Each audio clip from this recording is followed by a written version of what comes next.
The men stood at the edge of the long driveway, staring at the house he had built from nothing. Marble steps. Tall white columns. A front door that had welcomed success for decades. Today, he didn't feel like the owner of any of it. He felt like a stranger. His clothes were torn and dusty. His hair was untrimmed. His shoulders were bent under the weight of a single bag. The same house that once cheered his arrival was now about to judge him by how he looked. What he didn't know was that this day would change his understanding of love, family, and kindness forever. Before we begin, take a moment to support Kindness Lights. If stories about humanity, compassion, and real emotions touch your heart, please subscribe to the channel, like this video, and share your thoughts in the comments. Your support helps spread kindness further than you can imagine. Now, let's begin the story. Richard Hale was a self-made millionaire. He grew up poor in a small Midwestern town, watching his mother count coins to buy groceries. He promised himself that one day, his family would never worry about money again. Years of hard work, risk, and sleepless nights paid off. Richard built a successful construction company that changed skylines across the country. But with success came distance. His children grew up surrounded by wealth. His wife enjoyed comfort.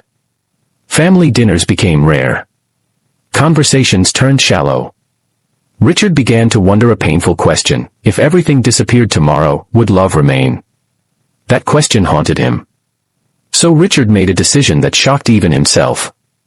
He handed control of his company to his lawyer for 1 week.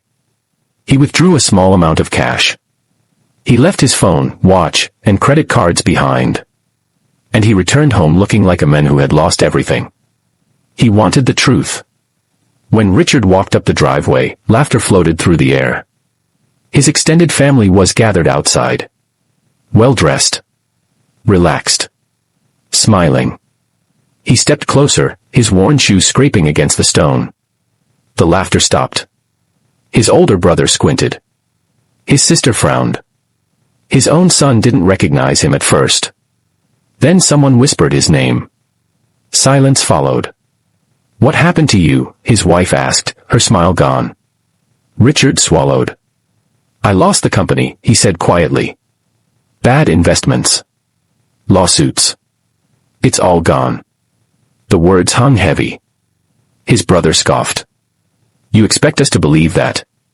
His sister crossed her arms. "So what now?" "You're broke." Richard nodded. "I just need a place to stay. I need my family." The reaction cut deep. His brother stepped back. "This isn't funny, Richard." "I'm serious," Richard said. His son avoided his eyes. "Dad, maybe you should go to a hotel." His wife looked torn, but said nothing. Then came the words that broke him. "We worked hard for this life," his sister said. "We can't risk it because of your mistakes." Richard felt invisible. No one offered a hug. No one asked if he was okay. No one said, "We'll figure this out together." He turned to leave. As he reached the gate, a soft voice spoke. "Dad, wait." It was his youngest daughter, Emily. She stepped forward, wearing a simple dress, her eyes full of concern instead of judgment. "Come inside," she said. "Please." Her mother hesitated. "Emily." "I don't care if he's broke," Emily said firmly. "He's my father." She took Richard's bag from his hand. That single act nearly brought him to his knees. Inside the house, the family sat stiffly. Dinner felt awkward. Most people barely spoke to Richard. But Emily stayed close. She served him food first. She asked how he was feeling. She listened. Later that night, when everyone went to their rooms, Emily knocked on Richard's door. "I don't have much," she said softly. "But you can stay as long as you need." Richard couldn't speak. He simply nodded. The next morning, Richard woke early. He went outside and began cleaning the yard. Pulling weeds. Sweeping leaves. He worked quietly, his hands remembering the days when labor was survival. His brother watched from the window, shaking his head. "Unbelievable," he muttered. "A millionaire turned gardener." Emily came out with a glass of water. You don't have to do this, she said. I want to, Richard replied. It feels honest. Over the next few days, Richard saw his family clearly for the first time. Some avoided him. Some spoke only when necessary. But Emily stayed. She shared meals with him. She defended him when others mocked. She even offered to sell her car to help him start over. That broke something open inside him.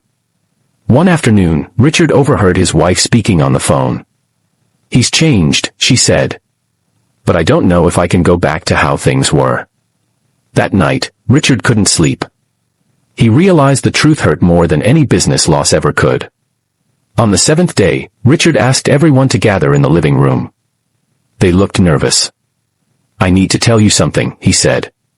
He reached into his pocket and placed his watch on the table. Then his phone. Then a folder. Inside were documents. The company isn't gone, Richard said calmly. This was a test. Anger erupted. A test, his brother shouted. Yes, Richard said. I wanted to know who would stand by me when there was nothing left. Silence followed. Emily looked confused. Dad. Richard turned to her, tears in his eyes. You passed, he said softly. He explained everything. Some family members were ashamed. Others defensive. But Richard wasn't angry. I learned something